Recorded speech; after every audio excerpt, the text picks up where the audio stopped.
Hello dear all. Today I am going to teach you about basics of drawing a 2D or 3D component in SolidWorks. So for this we need to start up, after getting into the software we need to start up a new drawing. When you start up with a new drawing, it shows up three things, that is part, creation of part, whether you want to go for the creation of a part or an assembly or a drawing. So for creating only a component which can be assembled later on, I need to create part. So I will get into part and say okay. I've already opened a part drawing. So this is the page for a part drawing. Now getting into it, there are various things such as features, sketch. These two options are very important for making a 3D component, because all the commands which are used for creating the three objects are into these two toolbars. These toolbars contain various commands. Now the other thing which is very important is, firstly we need to consider about in which plane we need to start drawing. Selection of the plane depends on what is the view of your component. It totally depends upon your view. So whichever side you are selecting, please select it according to the view of your component. The another thing which is very important is setting up the units. So at the bottom over here you can change whichever system you need to create the drawing based on, or the component based on. So usually we select MMGS. So let us see how to start sketching. In order to just sketch, I will be drawing few entities and showing you what are the various introductory commands which will be used to draw further detailed drawings.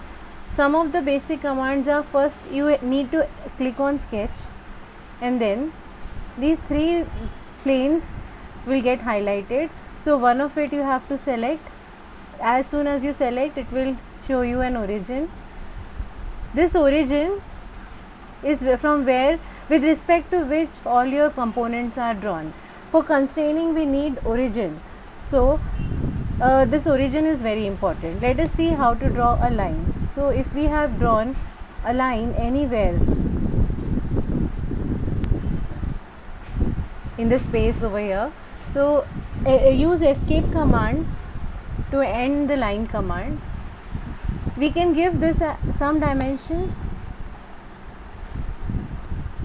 By default it is showing me 54 dimension, so I can change this dimension and make it as my desired dimension. Now if you see this, the color of this line is blue. This color will change if my line gets fully constrained, and when it will fully get constrained, only when I move this pointer, this first point, to origin, or if not only if I move, I don't need to move this point to origin, but if I constrain, I provide a distance from origin to this point, and from the base, this is x-axis and this is y-axis. So if I provide these two distances, this line will get constrained. See how it gets constrained.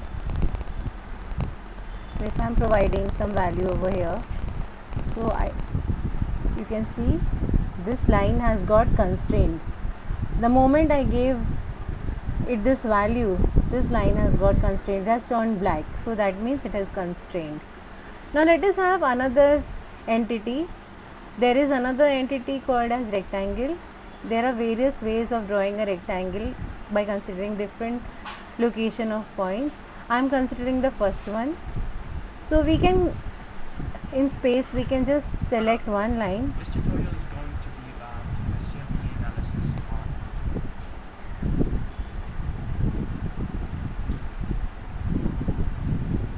So I can select one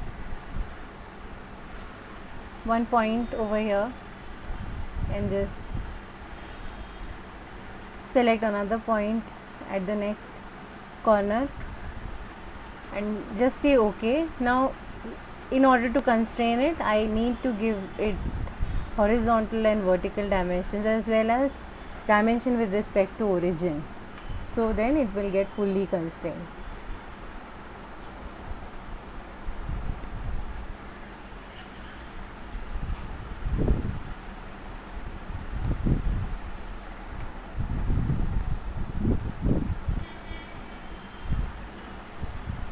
But just by giving, see, horizontal and vertical constraint, it is not getting constrained. So we need to provide it with the distance from the center or the origin.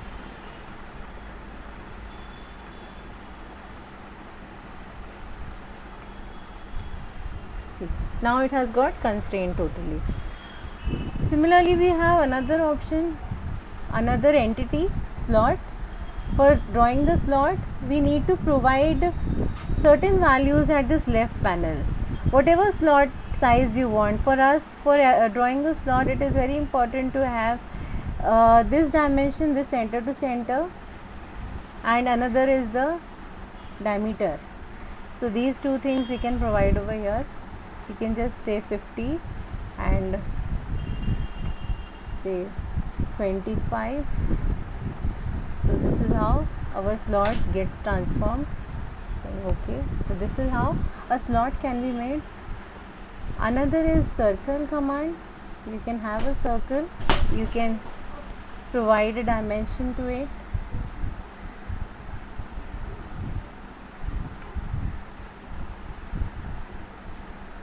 So this is how a circle command is. Then there is polygon command. You can just have a polygon with respect to this diagram. You can create a polygon which can be made parallel to the above diagram.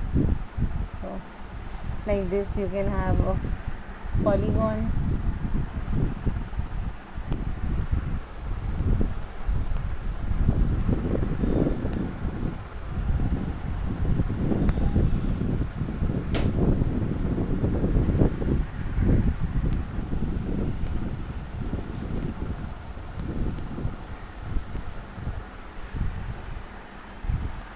We have another command called as fillet command. This fillet command can be used to fillet. By clicking on the two sides, you can just have the dimension about what radius you want to fillet, and then you can just click OK. Another command is about trimming. Trimming can be used for trimming some part, as in, let us say we want to trim a rectangle. So this is a rectangle, this is a line drawn over here, and if I want to trim it, I will just use this command, but I will select this last point over here, trim to closest. Then once I select that, I will be able to trim. Another is offset command. If I want to create an offset of this similar pattern outside or inside, I can just create that.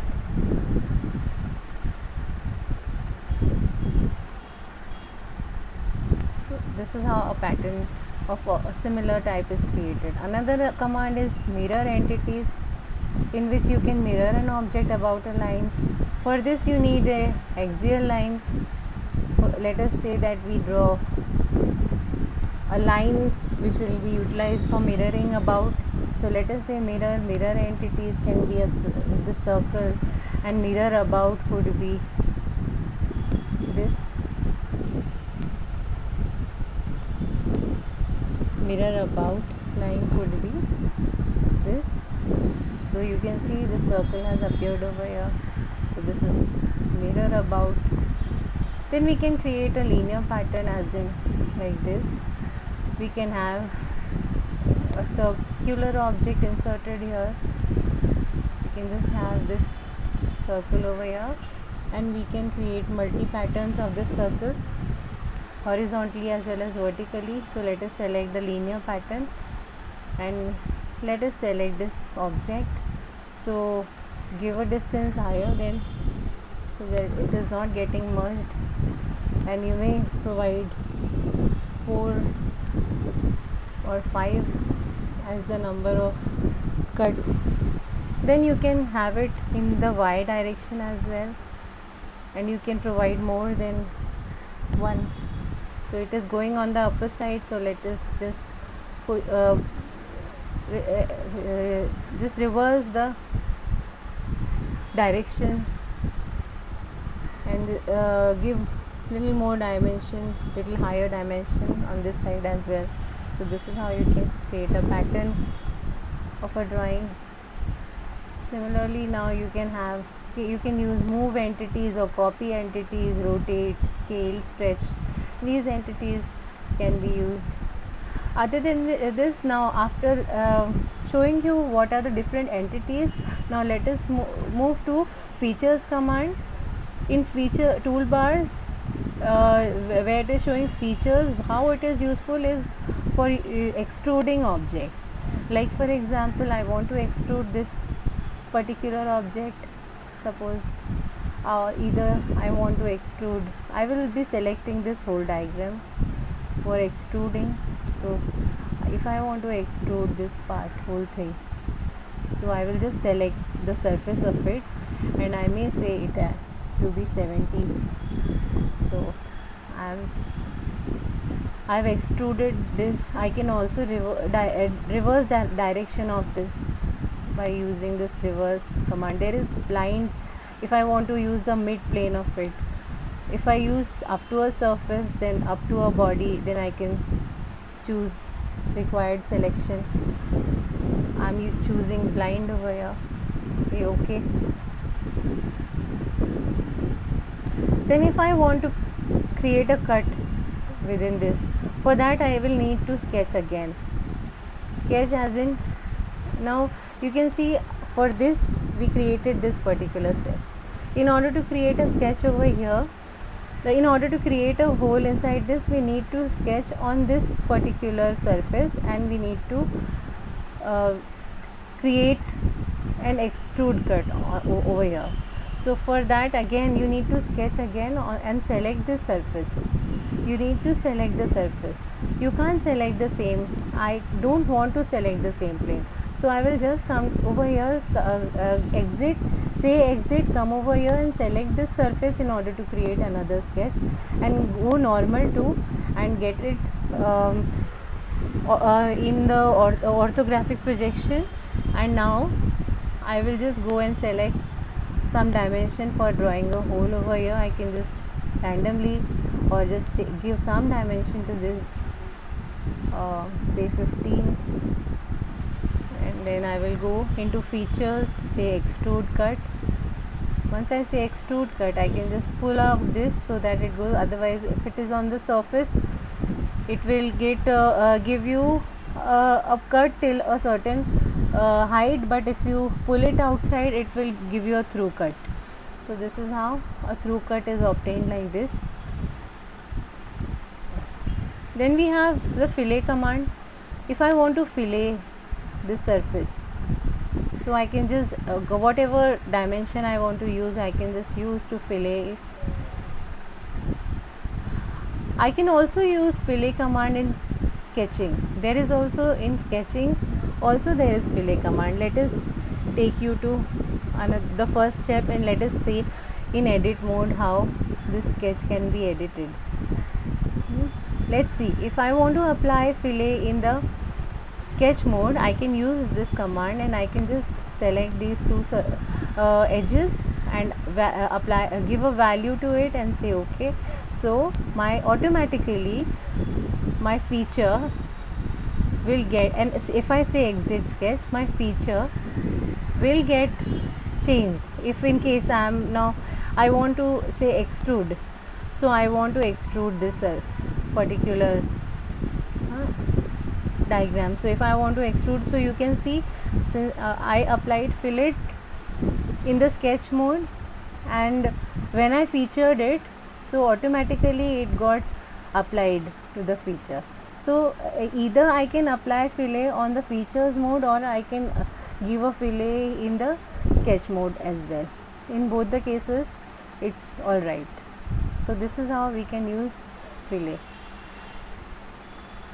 So this is about extrude and extrude cut. Next there is the revolve cut. So for revolve cut, there is another method which I will explain you in my another video. Thank you.